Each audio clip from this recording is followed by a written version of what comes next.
Hey, good morning, everybody. Welcome to another Cars and Coffee with me, Kenny Brown. And if you're a car guy or gal, then we've got a pretty good episode coming up. If you want to learn more about cars and performance, this is a good one because we're going to talk about building power on a 463 valve today, along with answering all your questions.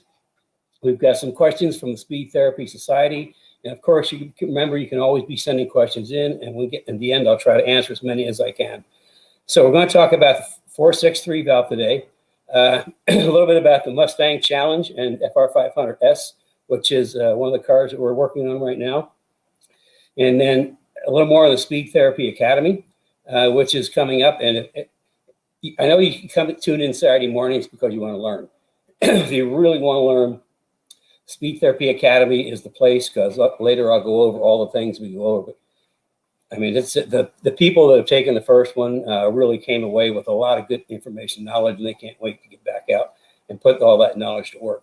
Let's see, we got questions. And Carrie's little reminders down here. She says she always has to remind me. I forget the little stuff. I never forget the technical stuff. I never forget the technical stuff because it's like impaired in my brain.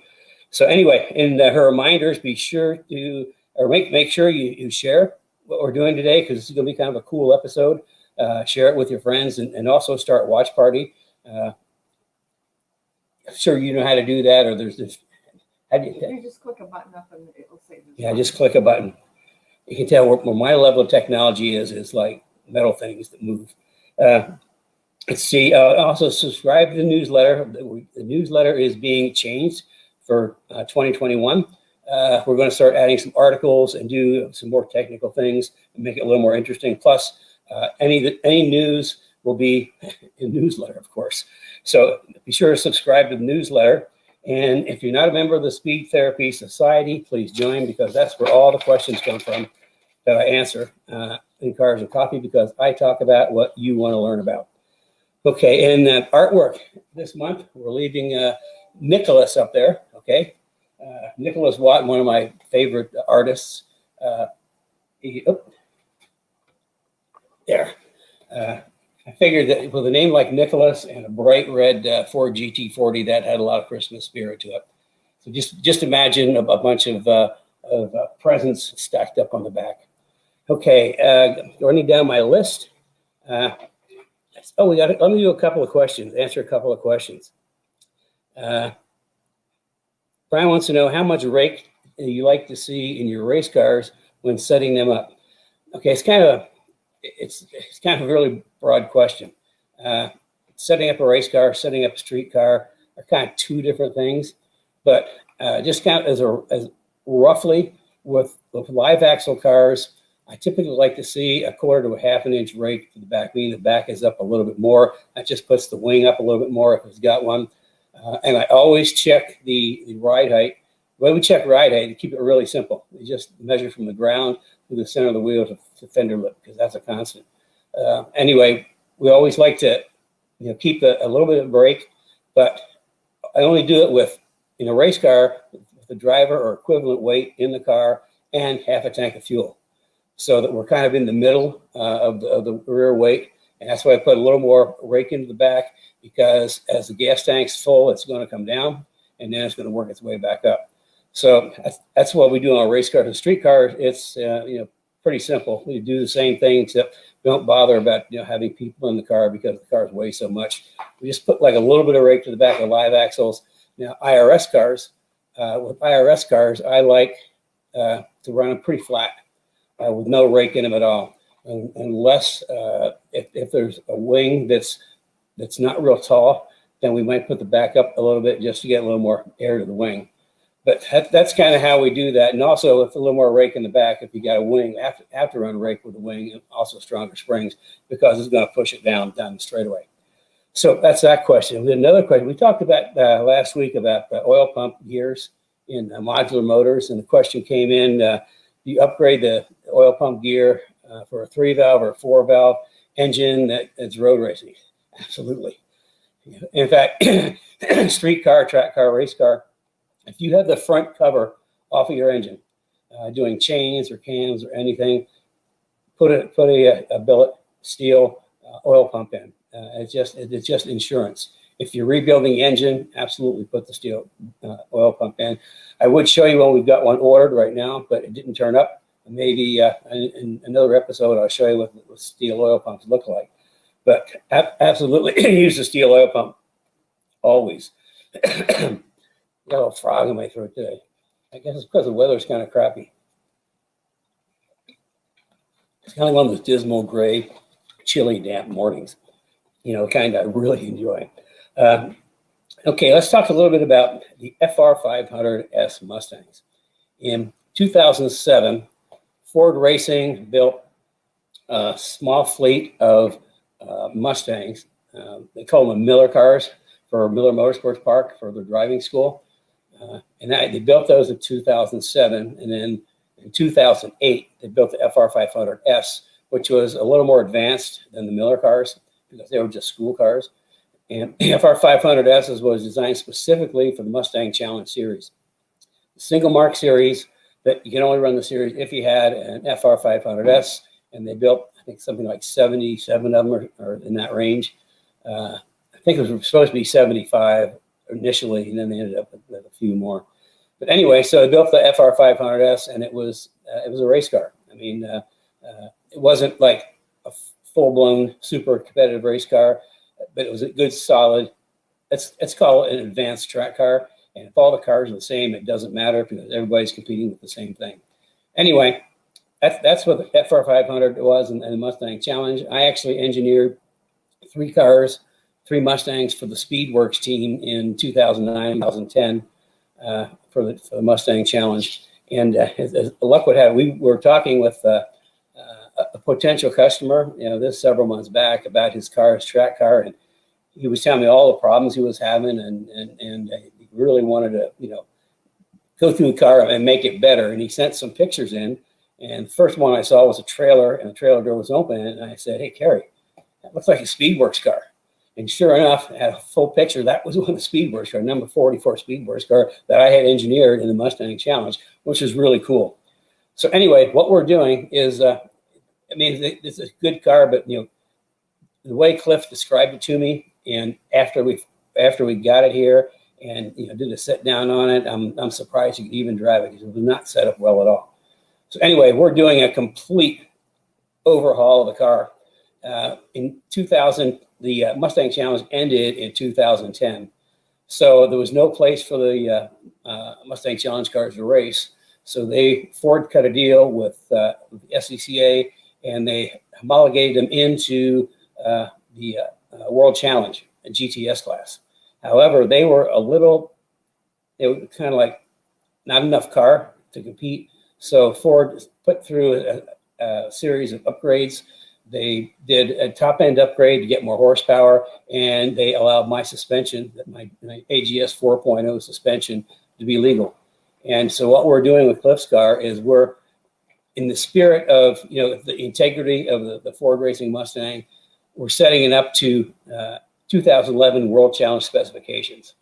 With one addition, he's getting a new rear suspension, which we'll be talking about at some point. So it's going to be when it rolls out of here. I mean, it's not good. I'm surprised he could drive it as well as he did before, but when he gets it this time, it's going to blow his mind. He's not even going to recognize it's the same car when he drives it. It's going to be faster. It's going to stop. It's going to turn. It's going to feel great. So, but part of that is the getting some power. Now, you've heard me talk about what I do to cars. I always build the performance or the power foundation first, which is chassis, suspension, wheels, tires, brakes. And that's my 5 secrets from the great cars that I build. And we never really add power until we've got a foundation underneath it. It's like building a house. If you have no foundation and you add a second story, it's going to fall down. Well, if you add a lot of power to a Mustang without going through the foundation, you're going to have problems because the cars were specifically engineered by Ford for a specific horsepower range. And, the brakes, the wheels, tires, the radiator cooling, everything was engineered around that specific power. You dump a whole bunch of extra power into that, you're going to overwhelm some system somewhere, whether it be the brakes, the suspension, get going fast, the suspension is going to let you down. So that's why we always build the power foundation first. In our track cars, We typically, for the most part, stay away from supercharging. Especially when we got to the Coyote cars in 2011, 2014. Boy, they made such great power. We didn't need anything else. So I like naturally aspirated for the track for a couple of reasons. Number one, it doesn't, adding a supercharger package to the front adds weight. Number one. Secondly, it adds complexity. The more things there are, the more things there are to go wrong. So, I mean, sure, they get fast, but in the same token, a Mustang, if you put like a positive displacement, like an Eaton style supercharger, you can't put the power down. I mean, you're just going to spin your wheels off the corner. So that's why we stick with naturally aspirated. And, time and time again, I've proven that I can get off the corner so much quicker than a GT500. I pass them down the straightaway because I'm carrying more speed. Remember, exit speed is everything on track. So anyway, we're putting an incredible power foundation underneath Cliff's car. Oh, he's also getting the Pro 4R, my Pro 4R race brakes, because he was complaining that he never really had a good pedal, never really was confident in the brakes. That's going to change. I think you've seen them before when I featured them. Our Pro 4R race brakes are amazing. They have all the features of like $8,500 a set race brakes, except they're lighter and the cost like half the price. So we're pretty happy with those. And if you got a dedicated track car, race car, you really need these Pro 4R front brakes. Okay, getting back to what we're going to talk about today, and that's power. We're going to add some power. We've got the foundation done, so now it's time to put power. Now, as I've talked about before, the bottom end of the motor, you don't make power at the bottom end, although you can lose power. If you have your bad rings or anything like that, you can lose power on the bottom end. The only time you can pick up increase in power with the bottom end is if you put a stroker kit in, add displacement, you'll increase torque. But real power is made at the top of the motor because the internal combustion engine is nothing more than an air pump. Air in, air out. Air in with gas, compress it, bang, air out. So the more air you can get in and out, the bigger bang you get and the more power you make. It's just that simple. So real power comes from the top end of the car. And we're going to talk about the upgrade kit that Ford Racing put out. And I'm specifically kind of following the Ford Racing, what they did, just to keep the integrity of the car. I mean, there's certainly some better components out there than the Ford Racing ones, but it's just a track car, and I want to make it, to add value. This is going to be a 2011 FR500S/WC for World Challenge. So, where do we start? Well, see, over my left shoulder, it looks like I got some turtles upside down back here. And we got a banner across the bottom.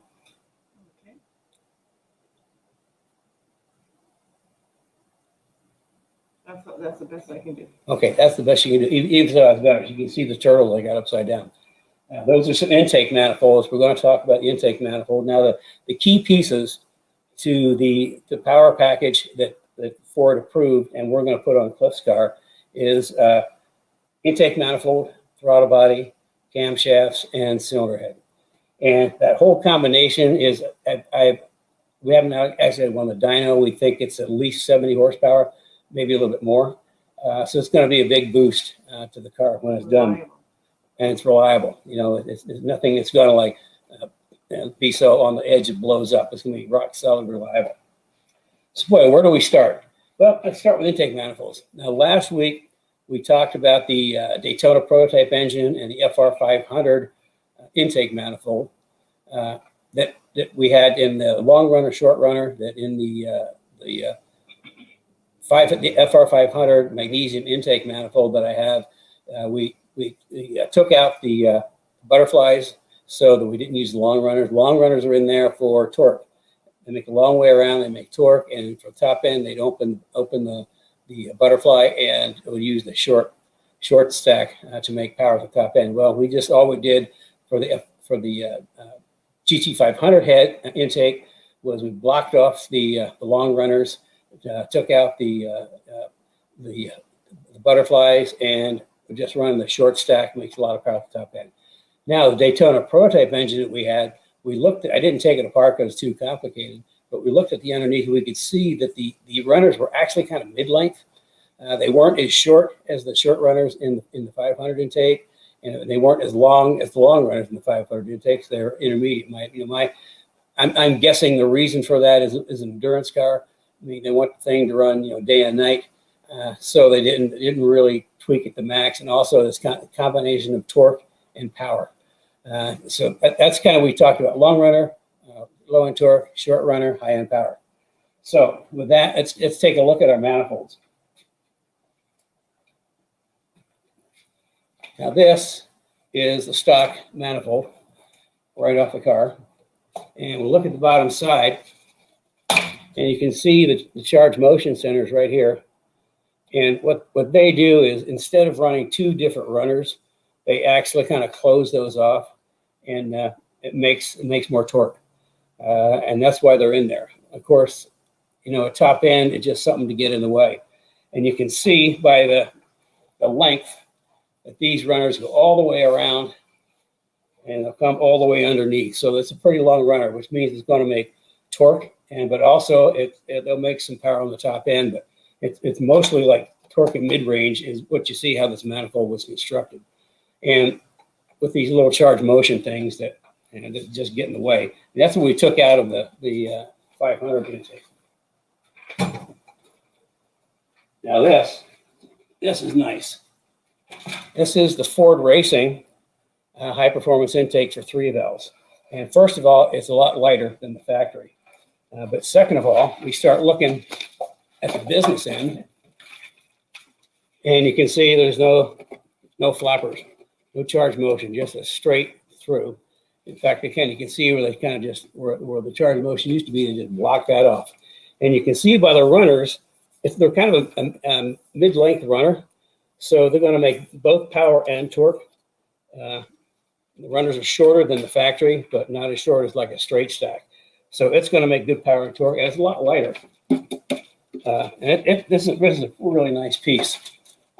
And you can see it doesn't look like the factory. It has a much bigger plenum up here on the top, which a lot of plenum gives you a lot of air in there, so they work better. So now getting air into the throttle body, or into the intake manifold, takes a throttle body. Now this is the factory throttle body. I think it's about 55 millimeters. And this is you can see that Ford Racing 62 millimeter throttle body. And like I say, there's bigger and better throttle bodies out there, but I want to stick with the Ford Racing one because they engineered it. I also talked about if you just put a throttle body on a car, you're not going to see that power increase. I mean, you might imagine it's more powerful, but the increase in power is just going to be minimal because that's only one piece of the puzzle. I mean, you can't add one piece of the puzzle and expect a huge result. It takes all the pieces of the puzzle to make good power. So all you do is add a bigger throttle body. The chances are you can actually lose a little torque and throttle response because when it opens up, there's like too much air. It can come through the throttle body, then the intake manifold or heads can handle. So, but for this is the one that Ford engineered, 62 millimeters. There's bigger throttle bodies out there. That I want to stick with that because I think that's sized just about right for the power we want to make. So that's the throttle body. Now another piece of it is the Ford hot rod camshafts, and you can see a little bit. They're pretty lumpy. It's kind of round. I mean, this has a distinctive, boom, boom, boom, kind of horsepower sounding. But they also, there's more lift and there's more duration. And again, we're getting back to an air pump. So if there's more lift in the cam and more duration, that means how long the valve is open, and you get more air in, and then more air out, and makes more bang. But here comes the sweetest part. Now, when I wanted to do this, coffee time, I talked about cars, now I'm having my coffee.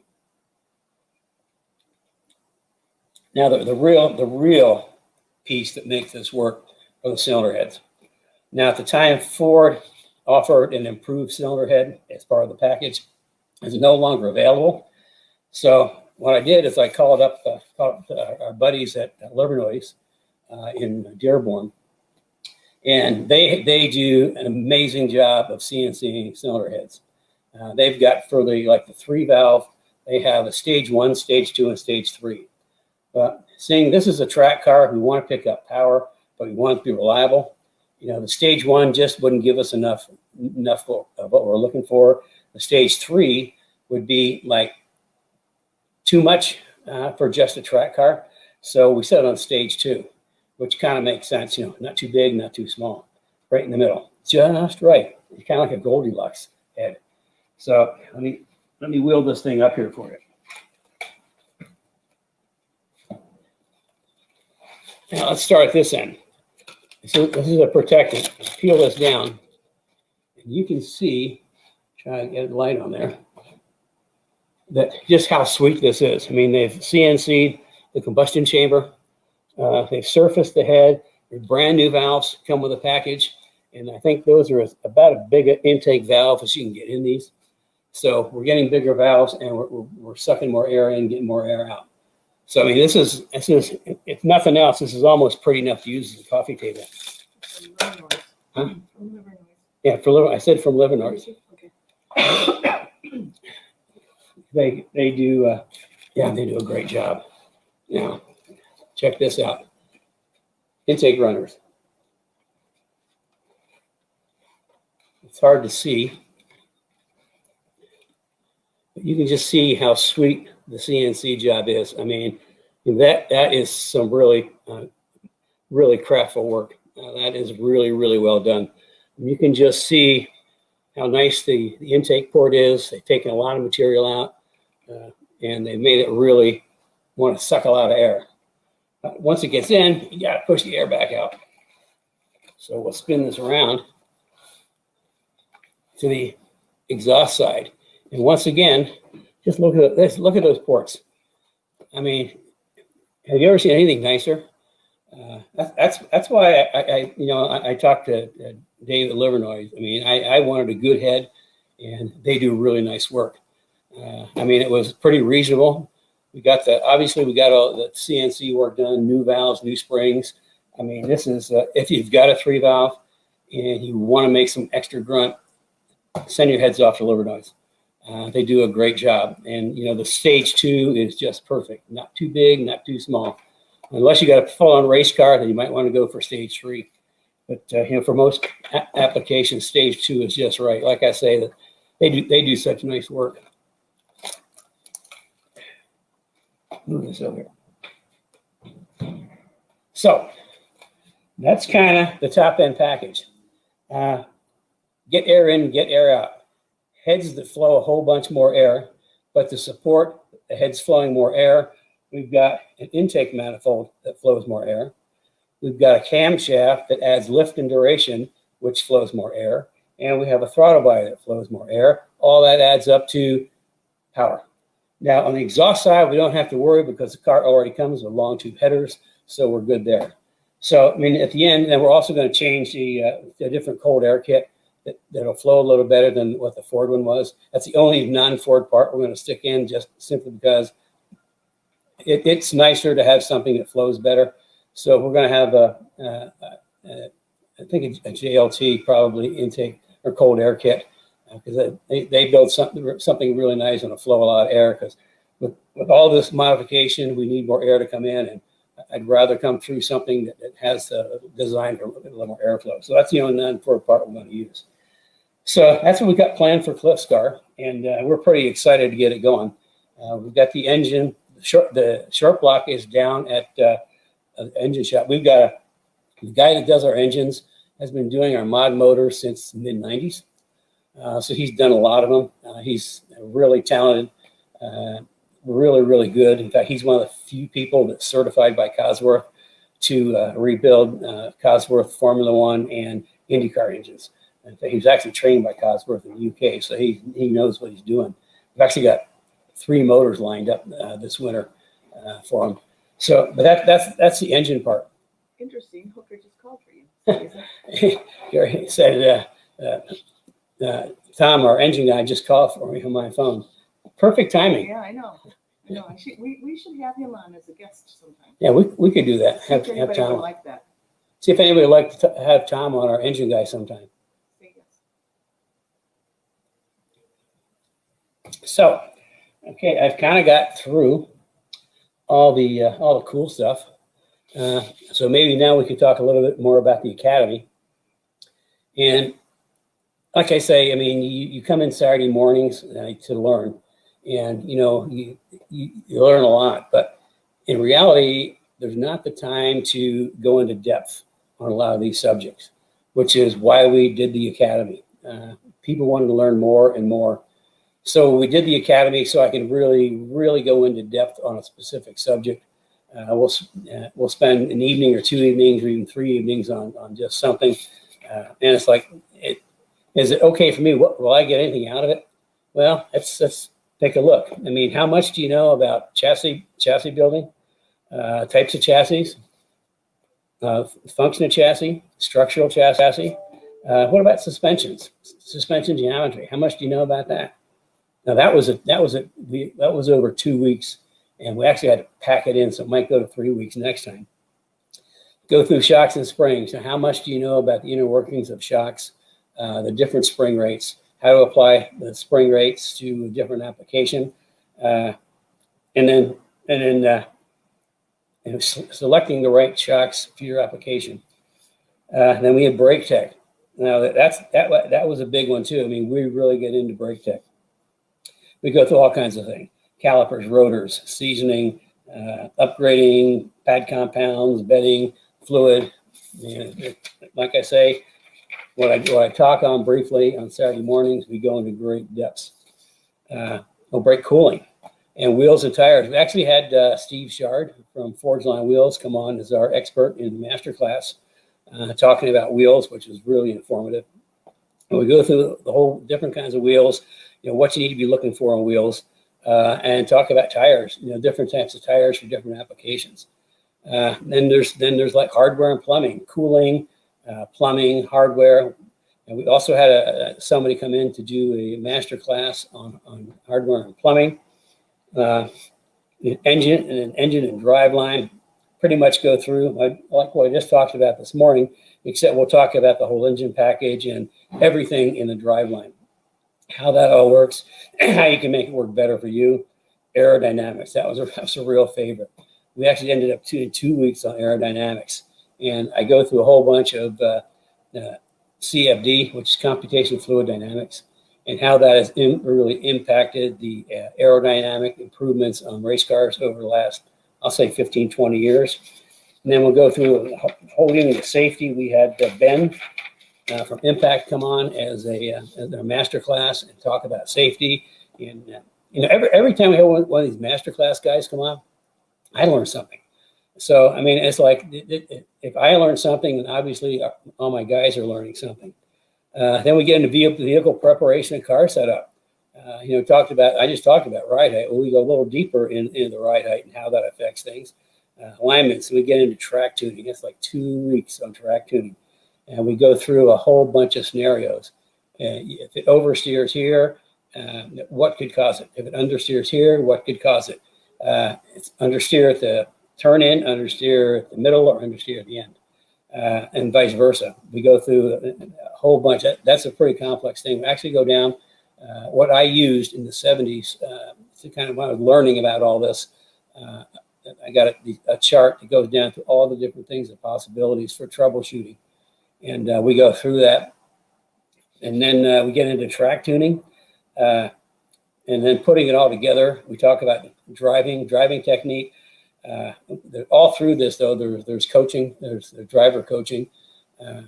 Anybody can sign up for what we call the hot seat, not hot seat, driver seat, where they'll come to the driver's seat and they'll come with a specific car problem or questions, and we'll talk that through. Everybody can hear that.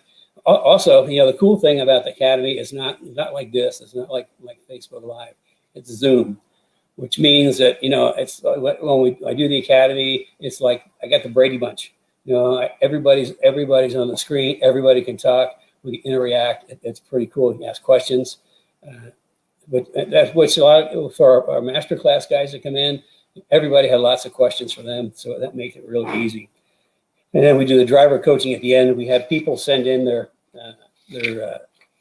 videos of on-track driving, and we kind of went through that and talked through. And some of the guys can't wait to get back out and apply what we talked about because they think they're going to be a much better driver. So, I mean, is it for you? It just depends on how much you want to learn. I mean, if you really want to learn this stuff, this is the place to do it. I mean, I keep telling people that probably the worst places to get information about your car is the internet, the paddock, or the know-it-all guy down the street, because none of those people really do this for a living, which means their level of knowledge is like this big, and they're going to tell you only what they know, but they don't know what they don't know. So, I mean, if you want to be the guy that knows and don't have to ask the guy next door to get wrong information, you can do it all yourself. You know, you can show up at the track and look like a pro, getting your car ready, getting it set up. Or if it's a street car, I mean, you can be kind of like the envy of all your guys' street cars. You got to know how to build your car, how to set up your car, how to make it work. So, I mean, there's a lot of value there in the speed. Oh, you also get this nifty shirt and a notebook. I forgot to bring the notebook up. And the reason that the notebook has dividers in it, because every one of the immersion sessions, there's a PowerPoint. And that PowerPoint lives in the resource section of the Academy, and it's available for download. So people can download the PowerPoint from each week and 3-hole punch it, stick it in their notebook. The only one that is not available for download is the section on suspension geometry, because I talk about things that I really don't want a lot of people to know. There's nobody else, and if you look around the industry, try to ask anybody else about suspension geometry, and you're going to get a whole bunch of different answers. And that's the thing. That's why we're not allowing people to download that particular thing, because there's information in there that is, that's all my cars work so good. I've been working on suspension geometry for years. The thing about most of the aftermarket companies, there's a lot of torque arms out there for rear suspension, and the way I look at torque arms is, I mean, they're good for straight line. I mean, they're really good for straight line acceleration, but they have real weaknesses under braking, and you got a geometry that's not really the best when you look at it. And with the 3-link, I can put the instant center where I want, put the roll center where I want. I mean, I can really take a 3-link and make it work. And I think of people that just throw a torque arm on there don't understand rear suspension geometry, or they do something different. But it's quick and easy, and everybody does it except me. So, I mean, the Academy's a pretty cool thing. And something else I just found out about is that we've had some people say this time of year is kind of tough with the wife, with all the Christmas stuff. And so we have arranged on our website, we have a company that does financing for us for parts, that you can finance parts, make it easier, make it a little easier. In fact, it's kind of cool, but the first 6 months there's no interest. So anyway, we've got it set up so we can put the Academy on there. So if the time of year is kind of tough with Christmas holidays and everything going out, then certainly we can set you up with some finance and payment plans. As low as $150 a month. Yeah, as low as $150 a month. So, as she said. Anyway, that's kind of about the Academy. Have we got any questions coming in today? Yeah, we have a few. Are you ready for questions? Sure. Okay, ask everybody to ask some questions. Okay, if you got questions, send them in now.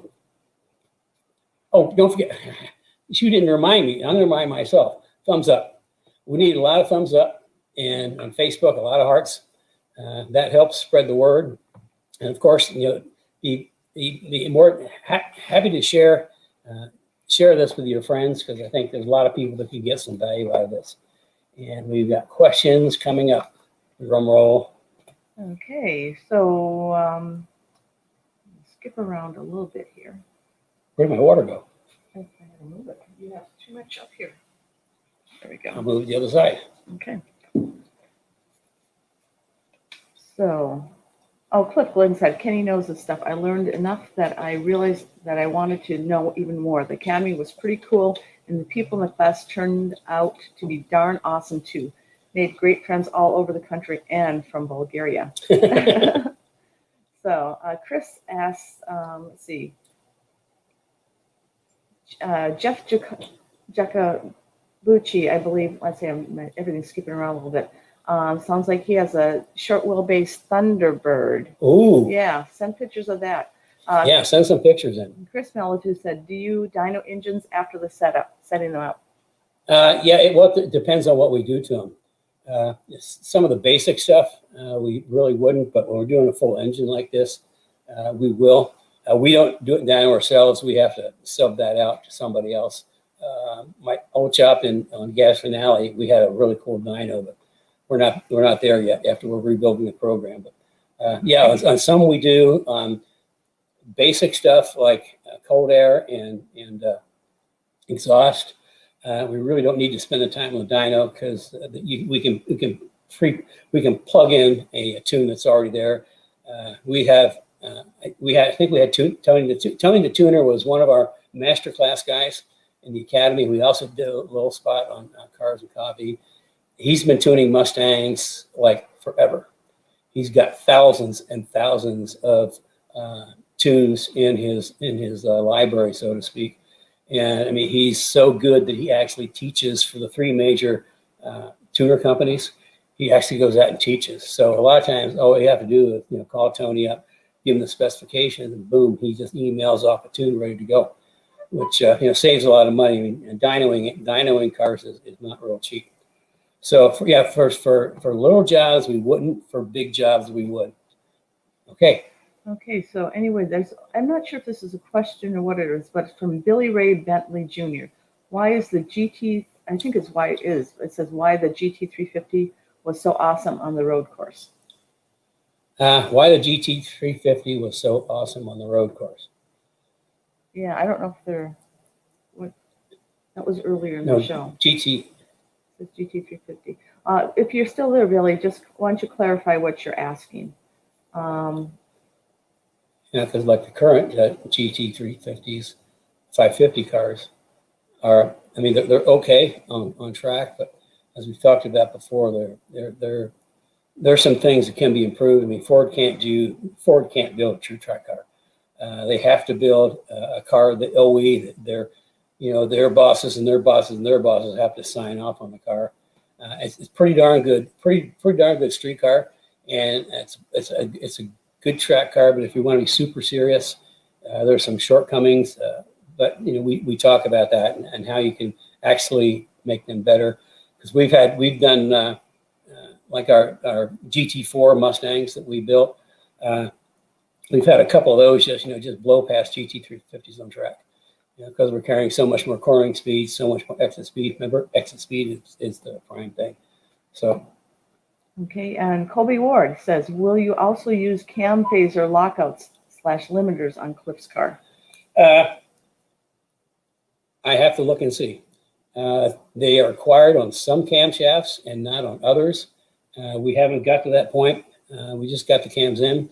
I need to look and see. I don't think these get phasers because they're a Ford product. I know the comp cams, you have to use the lockouts or phasers on those. So I think it all depends on the camshaft, and that the cam manufacturer will say what it needs. Okay, and it looks like some people were looking for Livernois Motorsports, so we have a link in there. It's just livernoirmotorsportspoint.com. .com, and just let them know Kenny sent you. They're really, really accomplished people. I trust them, and you saw the kind of work that they do. They also do 4-valve heads, and I don't know. They might even do 2-valve heads. I'm not sure. We just work pretty much on 3 valves and 4 valves these days. So, but they got some really, really great 4-valve heads. If I was going to do a 4.6 4-valve, I'd get 03, 04 heads, send them to Livernois, have them sweeten them up. That would make a great car. Okay, and we're having lots of comments on, yes, bring on the engine guy, bring on Tom Hooker. So, okay, and then we also have, are you using different filter and air inlet on Cliff's car? Yeah, we're using different, I mean, the FR500S came with, it's not really a cold air kit. It's just a big, like, huge cone filter. It has more or less like a factory snorkel in. So we're going to JLT, which has a much nicer radius, better flow, and a bigger air filter. So yeah, we're gonna improve pretty much the same air filter size. The improvement's going to be in from the air filter to the throttle body, and that should flow a lot more air. And Ernie Abercrombie is on. Hi, Hello, Ernie. Ernie. We haven't seen you for a while. He does KV cell motor mounts. Yeah, well, for what motor mounts for our, He has a S197. yeah, in fact, we keep developing the motor mounts because we've got, a lot of people. There are more people on track than we ever thought of. So they've actually come out with like 2 sets of motor mounts. One is for street driving and one is for track and race. So, we've kind of, we keep trying to improve because our original motor mounts, we went, pretty much for NVH as an isolator. We don't use urethane. We use actually vibration material like for machines. And the original, it was great for NVH, that's noise, vibration, and harshness. But the guys on track were tearing them up. So we keep developing. I think we're pretty good package now for the track guys. And we've made that sort of the same improvements for the street guys. We keep going up in density on the vibration. I don't like going solid mount for the simple reason I've had, on 4.6 engines they're a long time ago. I'm sure the newer ones are better. And anytime we solid mount a motor, we crack the block. So the only way to solid mount a motor is to put engine plate across the front and the back. Otherwise, I like something in there to absorb some of the vibration. And so that's why we use like the vibration things they put under heavy machines. And Ernie says he's here every week, so I must Oh, just not hey, Ernie. see his name all the time. Hi, Ernie. Good to see you. We'll look for your name in the future ones. Let's see. We also have a couple more questions. Chris Melatu, you're going to be talking to him after this. Yeah, actually, Chris has a consult lined up this afternoon. Yeah. So what kind? Chris is asking 2 questions. First of all, he asked, what time and dates? What time and days of the week is the academy on? Okay, it's been on Tuesday evenings at 7 o'clock, and like the master class or group coaching is on Thursday evening. But every one of them is recorded, and they're available in the resource center. So get that miss 1 or 2. So if you miss 1 or 2, you really don't miss 1 or 2 because you can go back and look at it any time. Also, you have access to that resource center for at least 6 months after the academy. So you can go back and look at each one of those as many times as you want. Okay, and then Chris says Kenny knows his geometry. Must have a good math teacher. Actually, in high school, I was like at best a C- in geometry because it didn't make it. I couldn't apply it to anything, so just like circles and triangles but when I started doing suspension geometry, all of a sudden, all that stuff started making sense. And I've been a student of suspension geometry since the late 70s, I'd say. Yeah, you've been doing that for a long time. Okay, also, Steve Smith, do you recommend dry or oiled air filters? It kind of depends on the air filter itself. Like most of the cone filters, I think oil treated is always, to me, a little better because, oil attracts dust.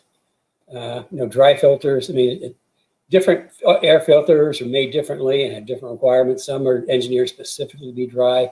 Some are engineered to have just a light film of oil. I kind of like the oil ones because, it's like oil attracts dust. Just like if you have, Oh, we talked about rod ends. You know, we never lubricate rod ends. If you were to lubricate a rod end, you go back and look at it, and it'll be coated with dust, and that dust will turn into sandpaper. So yeah, the oil ones I think would be, especially if you're in a climate that has a lot of dust.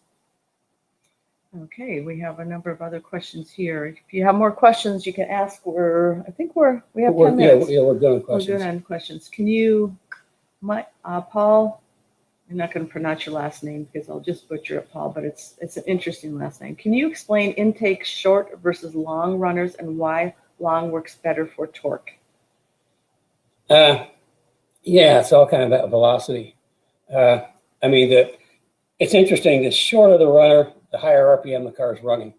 If you look at like some race cars, they've got tiny little runners because they got good velocity down there. If you know, the longer runners, it's all about, you know, you're building velocity through the whole thing, which builds torque. Just the longer, the more torque. The shorter, the more speed. Okay, and Chris Millitu wants to know what kind of coffee you drink.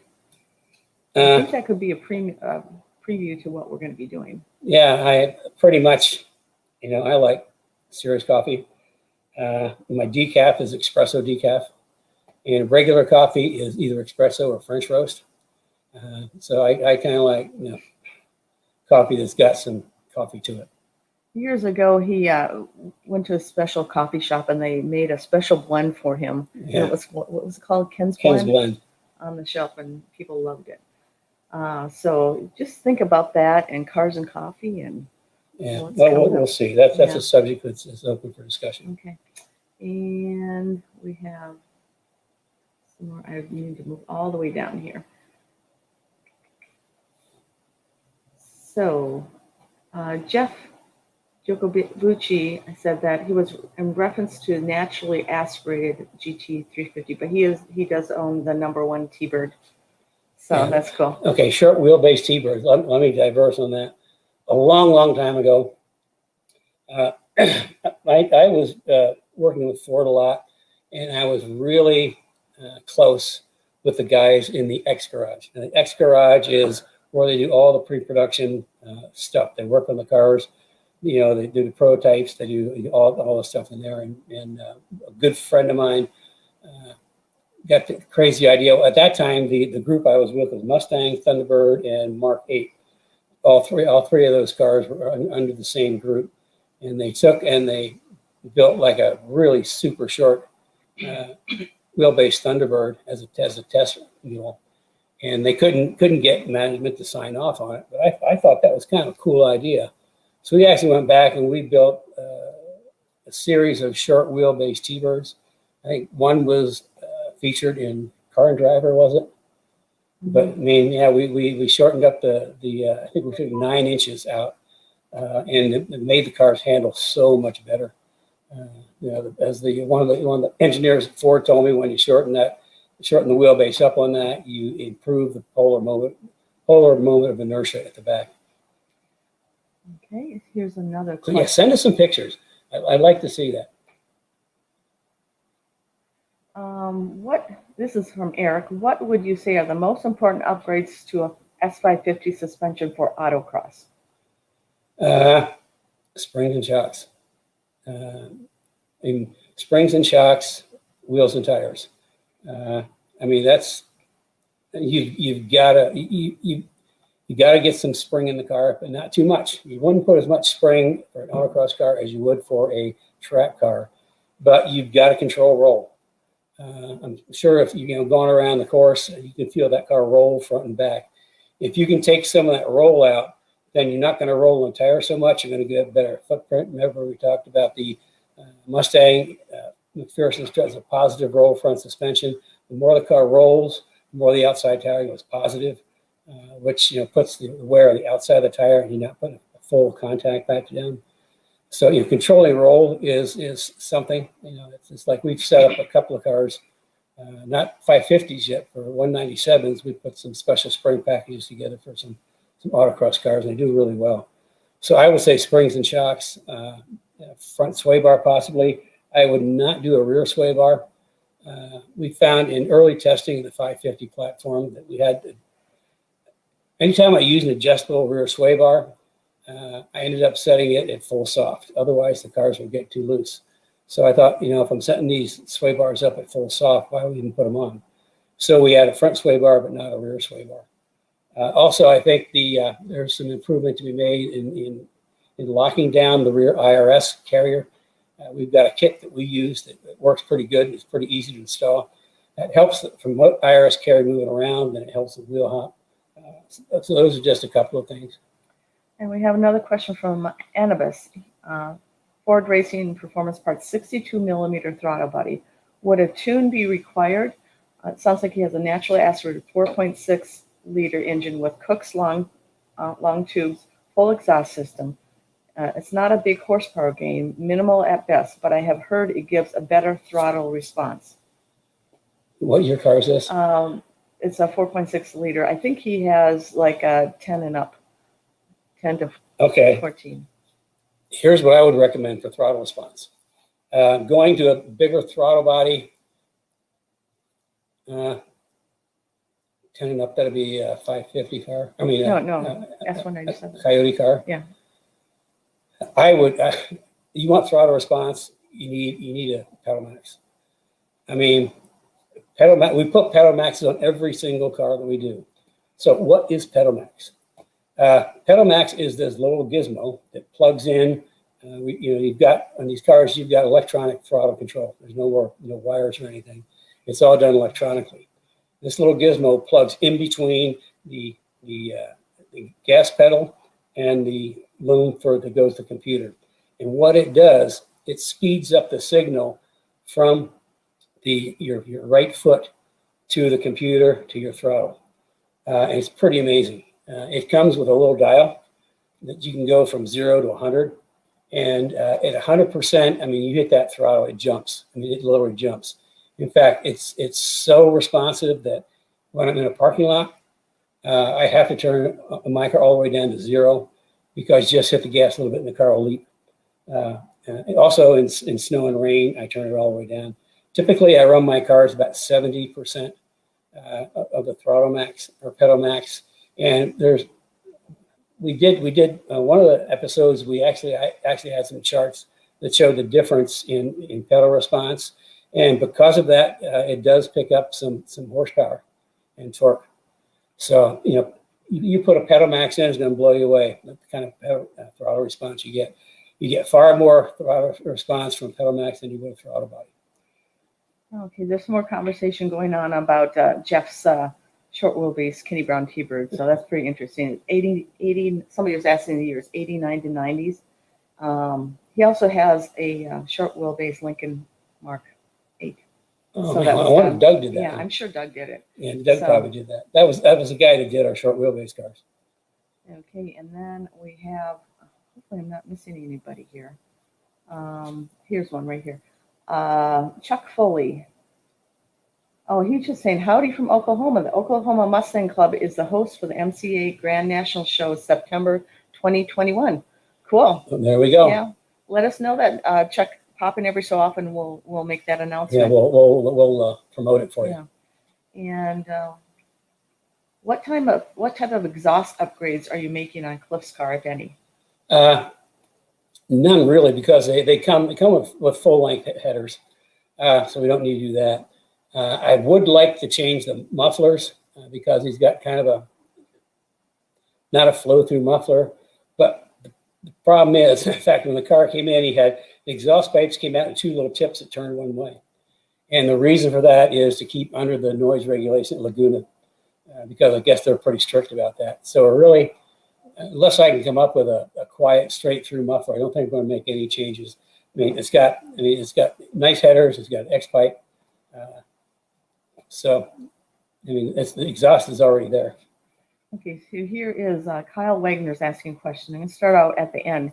He's building a mild, naturally aspirated 4.6 with comp cam stage 2 with stiffer springs. So here's this question. He's a little late to the party, so you may have answered this question already.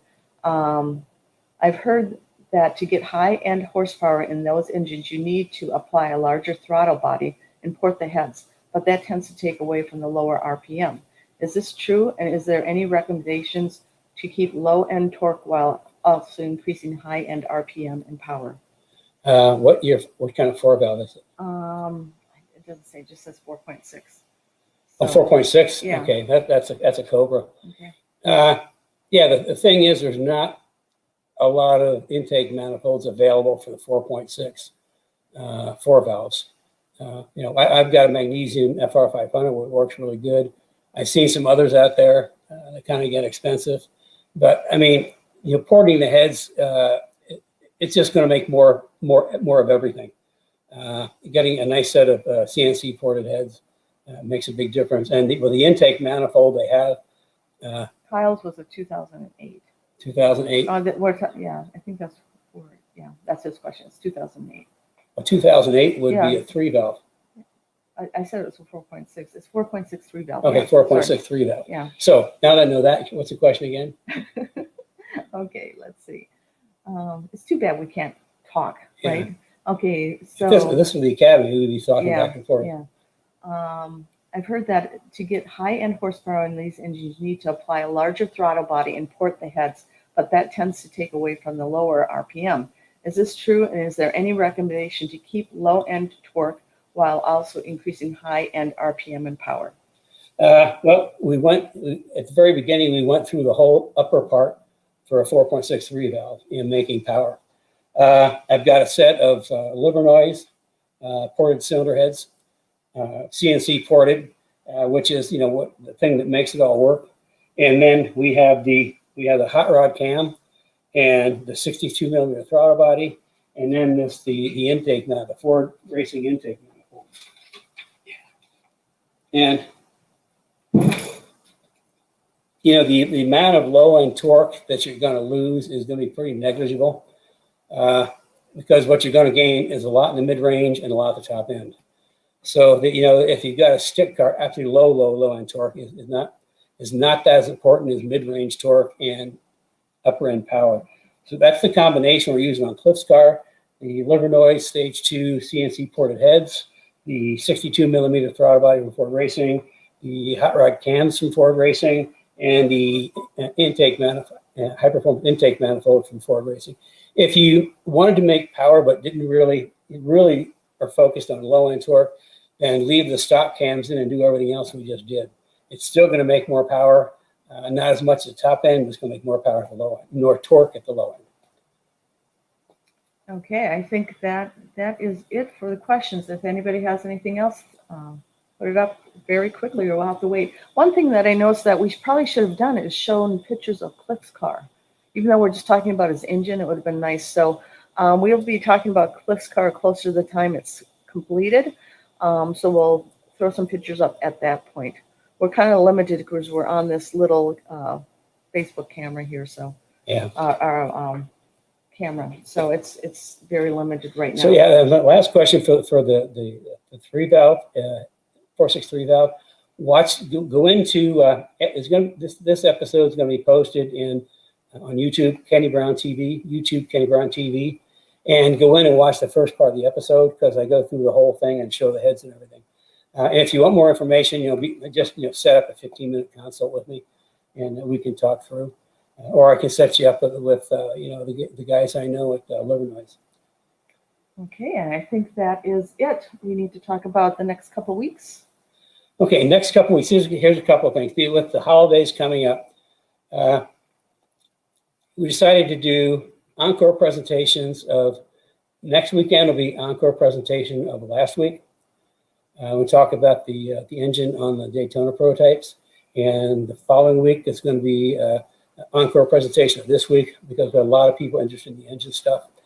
Also, we've had some chatter or some bantering about if people would like to see it's on like Christmas and New Year's, running like a marathon, cars and coffee. Yeah.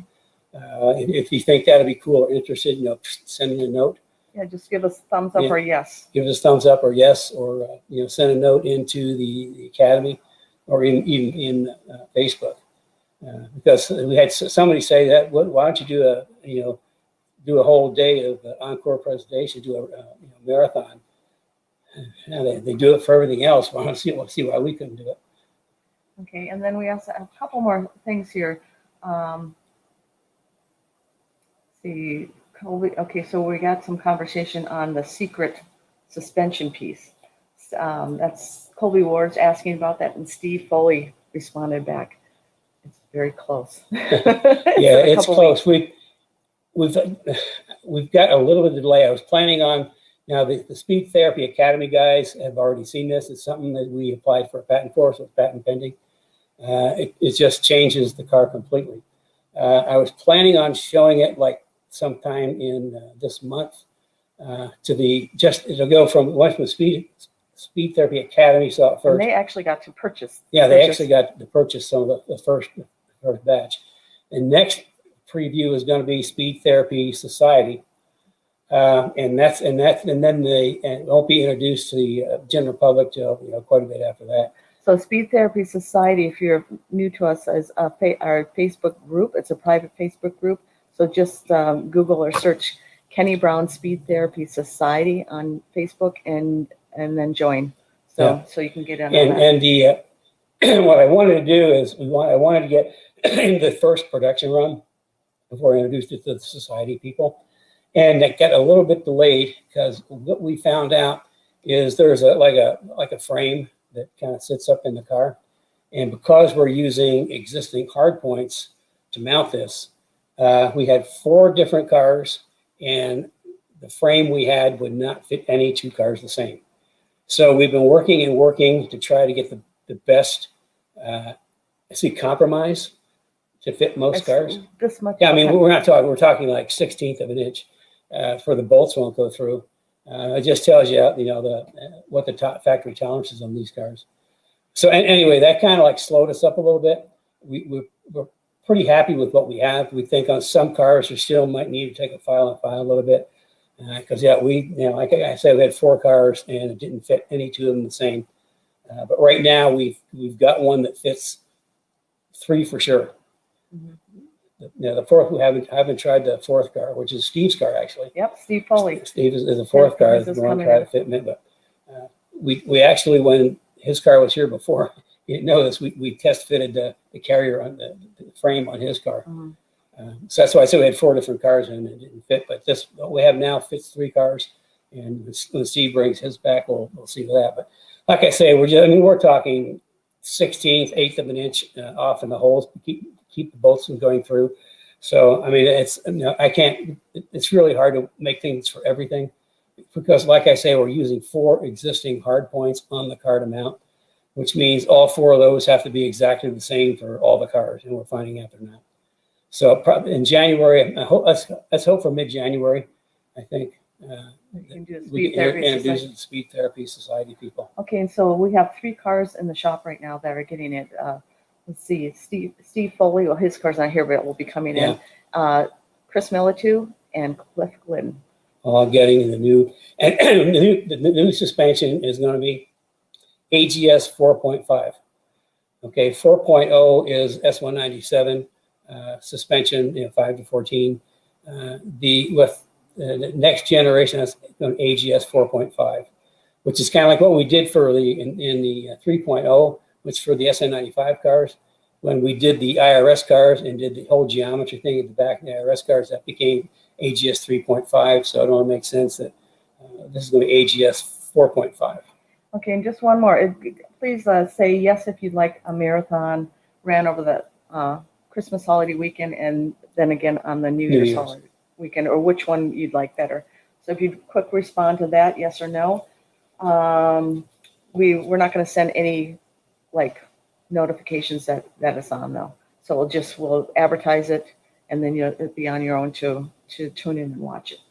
So I think that's it. Cool. It's happy holidays, I guess. Yeah, we're out of questions. Yeah. So with that, I would like to wish everybody happy holidays, Merry Christmas, Happy Hanukkah, Happy New Year's, happy not working.